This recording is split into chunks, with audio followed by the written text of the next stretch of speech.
করছে, তারা অন্তর্ঘাত করতে এসে পাবলিকের পিটাও খাইছে। কিন্তু জিয়াউর রহমান 1975 সালের পরে আওয়ামী লীগকে তার নিজের পলিটিক্যাল দুশ্মন হিসেবে বাইসা নিতে বাধ্য হয়েছিল। কেমনে জানেন? সংসদ নির্বাচন হইল, তখন বিএনপি অবশ্যই জিতত, কিন্তু বিরোধী দল হইতো খন্দকার মুস্তাকের পার্টি। মুস্তাককে জেলে নেওয়া হয় 1976 সার্কিট হাউসে কাপ প্লেট চুরির অভিযোগে ছাড়া হয় 78 সালের 16 ডিসেম্বর উপলক্ষে। 1979 সালে ইলেকশন হইতেছে, 7 সপ্তাহ পরে উনি ছাড়া পেয়েছেন, তার 7 সপ্তাহের মধ্যে সংসদ নির্বাচন। খন্দকার মুস্তাক যেন দল গঠন করতে না পারে সেই জন্য 1976 সালে জেলে নেওয়া হয়। জাসদের মূল নেতাদেরকেও জেলে রাখা হয়। জাসদ 8টা আসন পায়, 39টা আসন পায় আওয়ামী লীগ প্রধান বিরোধী দল হয়। খন্দকার মুস্তাক দল করে নির্বাচন করতে পারলে আওয়ামী লীগের অবস্থানটা উনি নিতেন। আওয়ামী লীগের ভোটার বেশিরভাগ উনি পেতেন, আওয়ামী লীগের চেয়ে বেশি সিট পেতেন। উনার ভোটাররা মুসলিম লীগকে ভোট দেয়, মুসলিম লীগ 20টা আসন পায়। খন্দকার মুস্তাকের দল যদি দাঁড়ায় যেতে পারতো তাহলে আওয়ামী লীগ আর প্রধান বিরোধী দল হয় না, বেশিরভাগ খন্দকার মুস্তাকের সাথে চলে যেত। জাসদ দ্বিতীয় দল হইতো, সেটা হয় নাই। তাই আওয়ামী লীগ আবার ফিরে আসছে। যেহেতু জিয়াউর রহমান আওয়ামী লীগরেই তার পলিটিক্যাল দুশ্মন বানাইতে চাইছিল, তাই আওয়ামী লীগ ফিরে আসছে। সেই কারণে খন্দকার মুস্তাকের জনসভায় বোমা হামলা, এই ঘটনা বিএনপিকে পরোক্ষ সুবিধা দিতেই পারে। কিন্তু এখনকার অবস্থা কি? এখন কি বিএনপি কোনোভাবে আওয়ামী লীগের স্পেস দিতে পারে? পারবে না। আওয়ামী লীগকে স্পেস দিলে বিএনপি নিজের যে ভোট ব্যাংক গড়ে উঠছে সেটা ধরে রাখতে পারবে না। জামাত ভীতি দেখায় বিএনপি পুরো আওয়ামী লীগের ভোট নিজের বাক্সে নিতে পারবে যদি আওয়ামী লীগ ভোট না করে, আর ভোট করলে ওই ভোট চলে যাবে। অদ্ভুত একটা অবস্থা বিএনপি। ইন্ডিয়াপন্থীরাও ভোট দেয়, অ্যান্টি ইন্ডিয়ানরাও ভোট দেয়। এইভাবে আপদকাল চলে, কিন্তু লং টার্মে কোনো একটা ক্লিয়ার পজিশন নিতে হবে। যাই হোক, ওই আলাপে আর না যাই। মানে 40% মানুষ তো জামাত এনসিপিতে ভোট দিছে, সংখ্যাটা কম না। এরা ঠিক না রাজনীতি করতে পারলে বিএনপি মানে জামাত এনসিপি, তাহলে বিএনপির আরো ভোট নিয়ে আসতে পারবে, এরা যদি ঠিক রাজনীতি করতে পারে। এই কাজ করতে পারবে কিনা আল্লাহ মালুম, সংসদে তো তার প্রতিফলন দেখি না। যাই হোক, খন্দকার মুস্তাকের দল নাই, তাই জনসভায় বোমা মাইরা মানুষ মেরে ফেলার কোনো বিচার হয়নি। 16 জন মানুষ মারা গেছে, কোনো বিচার হয় নাই, কেউ এটা নিয়ে কথা বলে না। তারেক রহমানের সরকারের এই বোমা হামলার তদন্ত রিপোর্ট খুঁজে বের করে প্রকাশ করা উচিত, পাবলিক করে দেওয়া উচিত। আর মতিউর রহমান আর মাহফুজা নামকে বাঙ্গু সুশীল সাংবাদিকদেরকে জবাব দিতে হবে, কেন বোমা হামলায় সাংবাদিক মারা গেল, এইটার জন্য তারা কোনো প্রতিবাদ করলো না, বিচার চাইলো না। কেন তারা বিচার চায় না, এটার জবাব দিতে হবে। ওই সাংবাদিক মারা গেছে, আশা তার জীবন না। দিল্লি স্টারে আগুন দেওয়ার পরে পারলে তো কেন্দ্রে দেয় মাহফুজানন্দ প্রভুপাত, এখন বাইসে থাকাই অসম্ভব হয়ে গেছে। সাংবাদিকদের বাইসে থাকা কি 1980 সালে খুব সম্ভব ছিল? এখন প্রশ্ন হইতেছে, কেন আওয়ামী লীগ এনসিপির জনসভায় বোমা মারল?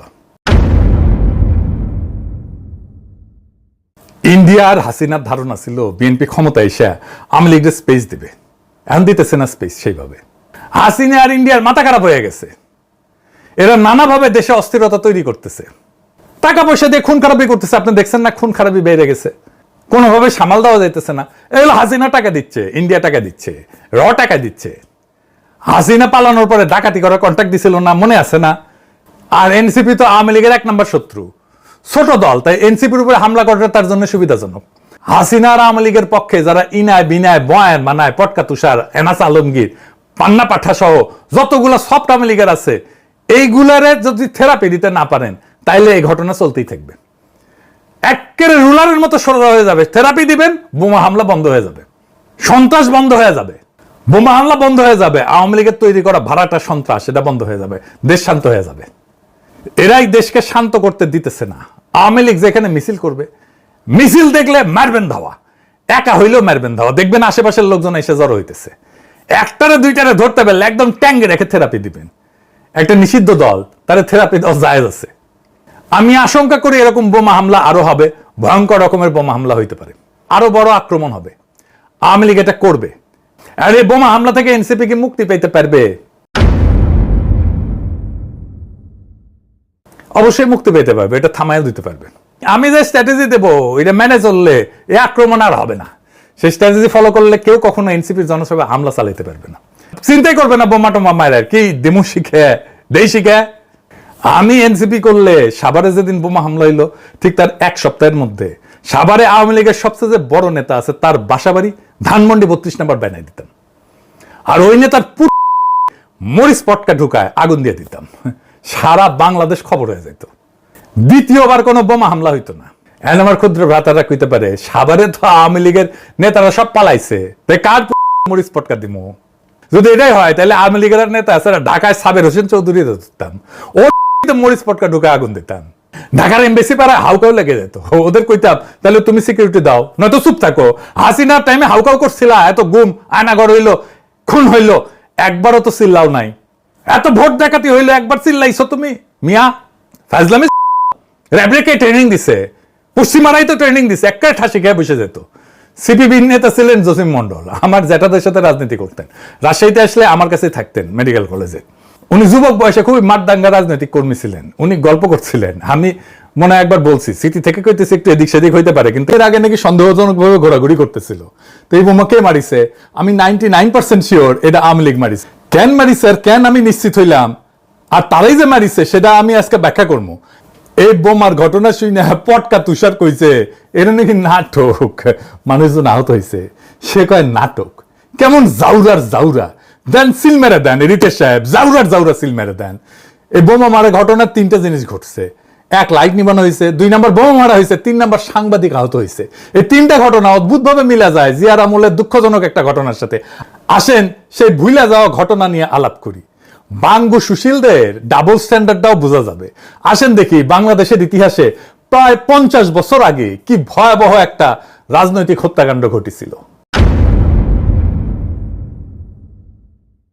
1980 সালের 23শে মে বিকাল 4:19 ঢাকার বাইতুল মোকাররম মসজিদের দক্ষিণ গেটে খন্দকার মোস্তাকের ডেমোক্রেটিক লীগের জনসভায় বোমা বিস্ফোরণ ঘটে। বোমা বিস্ফোরণের আগে জনসভায় সাপ ছেড়ে দেওয়া হয়। দেখেন দুইটা জিনিস মেলে, আগে কারেন্ট বন্ধ তারপরে বোমা, আগে সাপ ছেড়ে দেওয়া তারপরে বোমা। মিলিছে?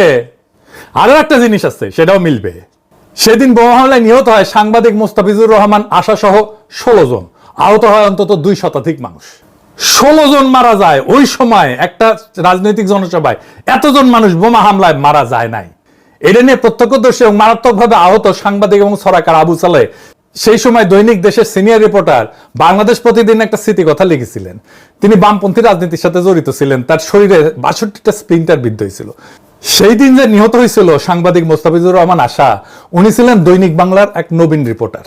আহত হয়েছিলেন অনেকে, জহিরুল হক দৈনিক বাংলার স্টাফ রিপোর্টার ছিলেন, মশির হোসেন দৈনিক বাংলা, কামরুজ্জামান ফটো সাংবাদিক, আব্দুল খালেক দৈনিক বাংলা, শফিকুল কবির চিফ রিপোর্টার ইত্তেফাক, রশিদ তালুকদারের ছবি তুলতে বিখ্যাত ইত্তেফাকের, জাকারিয়া মিলন ইত্তেফাকের, আব্দুল মান্নান সংগ্রাম, বাঙ্গাল আব্দুল কুদ্দুস সাপ্তাহিক, আকবর মাহবুব সাপ্তাহিক, মুক্তিবাণী সহ অনেকে।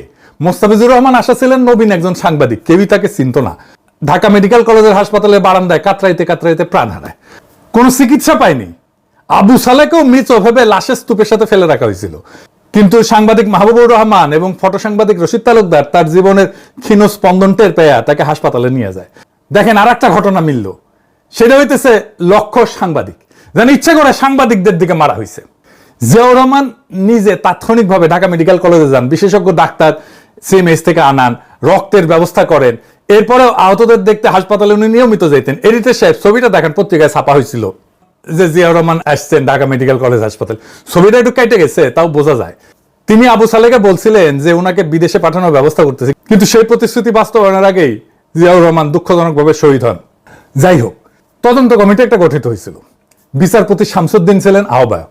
রিপোর্ট প্রস্তুত হয়ে গেছিল, কিন্তু জিয়াউর রহমান মারা যাওয়ার পরে এটার প্রকাশ হয়নি, বিচার হয়নি। কি ছিল সেই রিপোর্টে কেউ জানে না। এতজন মানুষ মারা গেল, সাংবাদিক সহ, সাংবাদিকরা কেউ হাউকাও করলো না। কয়েকজন ফ্যাসিস্ট দোষের সাংবাদিক জেলে আছে, তাই 111-এর 2 কালীগঞ্জ চিল্লায় একেবারে মাথা খারাপ করে দিছে।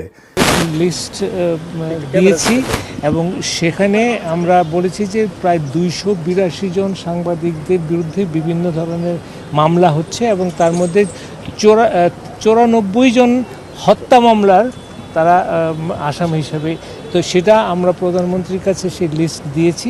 এই লিস্টটা একদম যে সম্পূর্ণ সেটা বলবো না, অসম্পূর্ণ থাকতে পারে, কিন্তু আমরা আন্তরিকভাবে চেষ্টা করে দিয়েছি এবং প্রধানমন্ত্রী সেটা গ্রহণ করেছেন। জিন্দেগিতে ওই ঘটনা নিয়ে একটা কথা বলছে, বলে নাই, তাহলে কারা আক্রমণ করতে পারে খন্দকার মোস্তাকের জনসভায়? আসেন এটা একটু বুঝে দেখি। বাংলাদেশে ইন্ডিয়ান স্ট্যাবলিশমেন্ট সবসময় চাইছে আওয়ামী লীগ ক্ষমতায় থাকলে যেন শক্তিশালী বিরোধী দল না থাকে, বিরোধী দলকে নিশ্চিহ্ন করে দেবো। বাকশাল দেখেন, হাসিনার আমল দেখেন, আর ক্ষমতায় না থাকলে যেন তারা প্রধান বিরোধী দল হিসেবে থাকে। এই খেলা চলে আসতেছে 1972 সাল থেকে। 1975-এর পরে তো আওয়ামী লীগের থাকারই কথা ছিল না। আওয়ামী লীগের একাংশ কাদের সিদ্দিকীর নেতৃত্বে ইন্ডিয়া পলায় যা বাংলাদেশ রাষ্ট্রের বিরুদ্ধে যুদ্ধ করছে, আমাদের আর্মির সাথে যুদ্ধ করছে, বাংলাদেশ আর্মির সাথে যুদ্ধ করছে, বাংলাদেশের ভেতরে এসে অন্তর্ঘাত করছে। তারা অন্তর্ঘাত করতে এসে পাবলিকের পিটাও খাইছে। কিন্তু জিয়াউর রহমান 1975 সালের পরে আওয়ামী লীগকে তার নিজের পলিটিক্যাল দুশ্মন হিসেবে বাইসা নিতে বাধ্য হয়েছিল। কেমনে জানেন? সংসদ নির্বাচন হইলো, তখন বিএনপি অবশ্যই জিততো, কিন্তু বিরোধী দল হইতো খন্দকার মুস্তাকের পার্টি। মুস্তাককে জেলে নেওয়া হয় 1976-এ সার্কিট হাউসে কাপ প্লেট চুরির অভিযোগে। ছাড়া হয় 78 সালের 16 ডিসেম্বর উপলক্ষে। 1979 সালে ইলেকশন হইতেছে, 7 সপ্তাহ পরে উনি ছাড়া পেয়েছেন, তার 7 সপ্তাহের মধ্যে সংসদ নির্বাচন। খন্দকার মুস্তাক যেন দল গঠন করতে না পারে সেই জন্য 1976 সালে জেলে নেওয়া হয়। জাসদের মূল নেতাদেরকে জেলে রাখা হয়। জাসদ 8টা আসন পায়, 39টা আসন পায়, আওয়ামী লীগ প্রধান বিরোধী দল হয়। খন্দকার মুস্তাক দল করে নির্বাচন করতে পারলে আওয়ামী লীগের অবস্থানটা উনি নিতেন। আওয়ামী লীগের ভোটার বেশিরভাগ উনি পেতেন, আওয়ামী লীগের চেয়ে বেশি সিট পেতেন। উনার ভোটাররা মুসলিম লীগের ভোট দেয়, মুসলিম লীগ 20টা আসন পায়।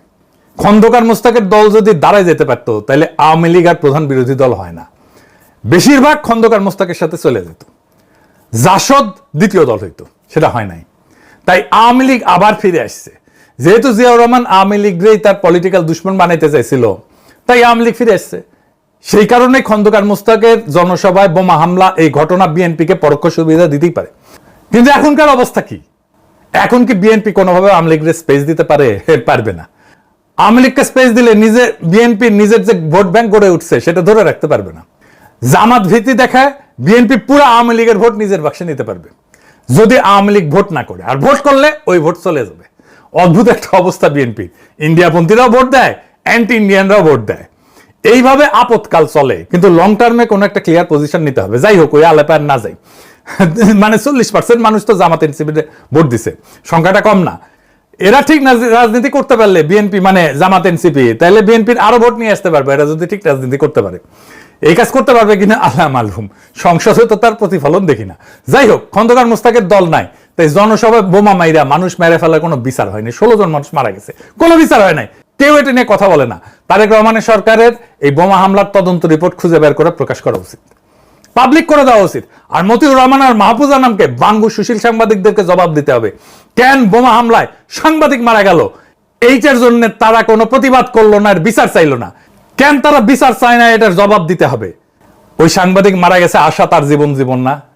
দিল্লি স্টারে আগুন দেওয়ার পরে পারলে তো কেন্দ্র দেয় মাহফুজানন্দ প্রভুপাত, এখন বাইসে থাকাই অসম্ভব হয়ে গেছে। সাংবাদিকদের বাইসে থাকা কি 1980 সালে খুব সম্ভব ছিল? এখন প্রশ্ন হইতেছে, কেন আওয়ামী লীগ এনসিপির জনসভায় বোমা মারল? ইন্ডিয়ার হাসিনার ধারণা ছিল বিএনপি ক্ষমতায় এসে আওয়ামী লীগের স্পেস দিবে। এখন দিতেছে না স্পেস সেইভাবে। হাসিনা আর ইন্ডিয়ার মাথা খারাপ হয়ে গেছে। এরা নানাভাবে দেশে অস্থিরতা তৈরি করতেছে, টাকা পয়সা দিয়ে খুন খারাপি করতেছে। আপনি দেখছেন না, খুন খারাপি বেড়ে গেছে, কোনোভাবে সামাল দেওয়া যাইতেছে না। এগুলো হাসিনা টাকা দিচ্ছে, ইন্ডিয়া টাকা দিচ্ছে, টাকা দিচ্ছে। হাসিনা পালানোর পরে ডাকাতি করার কন্ট্রাক্ট দিছিল না, মনে আছে না? আর এনসিপি তো আওয়ামী লীগের 1 নম্বর শত্রু, ছোট দল, তাই এনসিপির উপরে হামলা করাটা তার জন্য সুবিধাজনক। হাসিনা আর আওয়ামী লীগের পক্ষে যারা ইনায় বিনায় বয়ান মানায়, পটকা তুষার, এনাস আলমগীর, পান্না পাঠা সহ যতগুলা সফট আওয়ামী লীগের আছে, এইগুলারে যদি থেরাপি দিতে না পারেন তাইলে এই ঘটনা চলতেই থাকবে। একেবারে রুলারের মতো সোজা হয়ে যাবে। থেরাপি দিবেন, বোমা হামলা বন্ধ হয়ে যাবে, সন্ত্রাস বন্ধ হয়ে যাবে, বোমা হামলা বন্ধ হয়ে যাবে, আওয়ামী লীগের তৈরি করা ভাড়াটা সন্ত্রাস সেটা বন্ধ হয়ে যাবে, দেশ শান্ত হয়ে যাবে। এরাই দেশকে শান্ত করতে দিতেছে না। আওয়ামী লীগ যেখানে মিছিল করবে, মিছিল দেখলে মারবেন ধাওয়া, একা হইলেও মারবেন ধাওয়া। দেখবেন আশেপাশের লোকজন এসে জড়ো হইতেছে, একটারে দুইটারে ধরতে পারলে একদম ট্যাঙ্গে রেখে থেরাপি দিবেন। একটা নিষিদ্ধ দল, তার থেরাপি দেওয়া জায়েজ আছে। আমি আশঙ্কা করি এরকম বোমা হামলা আরো হবে, ভয়ঙ্কর রকমের বোমা হামলা হইতে পারে, আরো বড় আক্রমণ হবে। আওয়ামী লীগ এটা করবে। আর এই বোমা হামলা থেকে এনসিপি কি মুক্তি পেতে পারবে? অবশ্যই মুক্তি পেতে পারবে, এটা থামাইয়া দিতে পারবে। আমি যে স্ট্র্যাটেজি দেবো এটা মেনে চললে এই আক্রমণ আর হবে না। সেই স্ট্র্যাটেজি ফলো করলে কেউ কখনো এনসিপির জনসভায় হামলা চালাইতে পারবে না, চিন্তাই করবে না বোমা টোমা মায়ের কি দেমু শিখে দেই শিখে। আমি এনসিপি করলে সাভারে যেদিন বোমা হামলা হইলো ঠিক তার 1 সপ্তাহের মধ্যে সাভারে আওয়ামী লীগের সবচেয়ে যে বড় নেতা আছে তার বাসাবাড়ি ধানমন্ডি 32 নম্বর বানাই দিতাম। আর ওই নেতার মরিচ পটকা ঢুকায় আগুন দিয়ে দিতাম, সারা বাংলাদেশ খবর হয়ে যেত, দ্বিতীয়বার কোনো বোমা হামলা হইতো না। এখন আমার ক্ষুদ্র ভ্রাতারা কইতে পারে সাভারে তো আওয়ামী লীগের নেতারা সব পালাইছে, তাই কার মরিচ পটকা দিব? যদি এটাই হয় তাহলে আওয়ামী লীগের নেতা আছে ঢাকায় সাবের হোসেন চৌধুরী ধরতাম, ও মরিচ পটকা ঢুকায় আগুন দিতাম, ঢাকার এমবেসি পাড়ায় হাউকাও লেগে যেত, ওদের কইতাম তাহলে তুমি সিকিউরিটি দাও, নয়তো চুপ থাকো। হাসিনার টাইমে হাউকাও করছিলা, এত গুম আয়নাগর হইলো, খুন হইলো, একবারও তো চিল্লাও নাই। এত ভোট ডাকাতি হইলো, একবার চিল্লাইছো তুমি? মিয়া ফাজলামি র্যাবরেকে ট্রেনিং দিছে, পশ্চিমারাই তো ট্রেনিং দিছে, একটা ঠাসি খেয়ে বসে যেত। সিপিবি নেতা ছিলেন জসিম মন্ডল, আমার জ্যাঠাদের সাথে রাজনীতি করতেন, রাজশাহীতে আসলে আমার কাছে থাকতেন মেডিকেল কলেজে। উনি যুবক বয়সে খুবই মারদাঙ্গা রাজনৈতিক কর্মী ছিলেন, উনি গল্প করছিলেন, আমি মনে হয় একবার বলছি, সিটি থেকে কইতেছি একটু এদিক সেদিক হইতে পারে কিন্তু এসেন্স হিসেবে ঠিক থাকবে।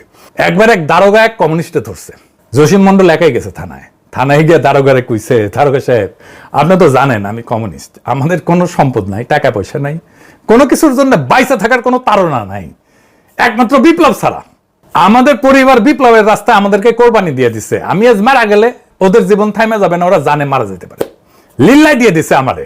আপনার জীবনের মায়া আছে, আপনার পরিবার আছে, সম্পদ আছে, এবং আপনি সেটা রক্ষা করতে চান, আপনার রক্ষা করার জিনিস আছে, আপনার বাইসে থাকার তাড়না আছে। একেবারে দিব কলে, আমি না পারলে আমার কমরেড এসে দিবে, সে না পারলে আরেকজন এসে দিবে, কিন্তু তোমার দেওয়া হবে। আমার কমরেডরা সাইরা দেন, সাথে সাথে সাইরা দিছে। আপনি সিস্টেমের ভিতরে ঢুকে গেলে আপনারা ম্যানেজ করতে পারবে, সিস্টেমের বাইরে বাস করলে কেউ আপনারা ম্যানেজ করতে পারবে না। হাসিনার বিরুদ্ধে প্রবাসেই সবচেয়ে বেশি কাজ হয়েছে। কেন? কারণ হাসিনা আমাদের ধরতে পারতো না, পরিবারকে ঝামেলা করার চেষ্টা করছে, সুবিধা করতে পারে নাই, এক কনসারের বন্ডে ধরেই তার খবর হয়ে গেছে। সিস্টেমটা যদি বদলাইতে চান, সিস্টেমের পার্ট হইয়েন না, নিজের নিরাপত্তা নিজে নিশ্চিত করেন। আপনার গায়ে হাত দেওয়ার আগে যেন আপনার শত্রু 10 বার ভাবে। ইরানে বোমা মারতে ট্রাম্প যেমন 10 বার ভাবে, ঠিক সেইভাবে এটাই জুলাইয়ের রক্ষা কবচ। মনে রাখেন, আপনার 24-এ তো শহীদ হয়ে যাওয়ার কথা ছিল, রাস্তায় তো জীবন চলে যাওয়ার কথা ছিল, সে শহীদ হইতে তো গেছিলেন আপনারা। সেই শহীদ মৃত্যু ছাড়া বিপ্লবীদের কোনো কিন্তু অস্ত্র নাই, তাই শহীদ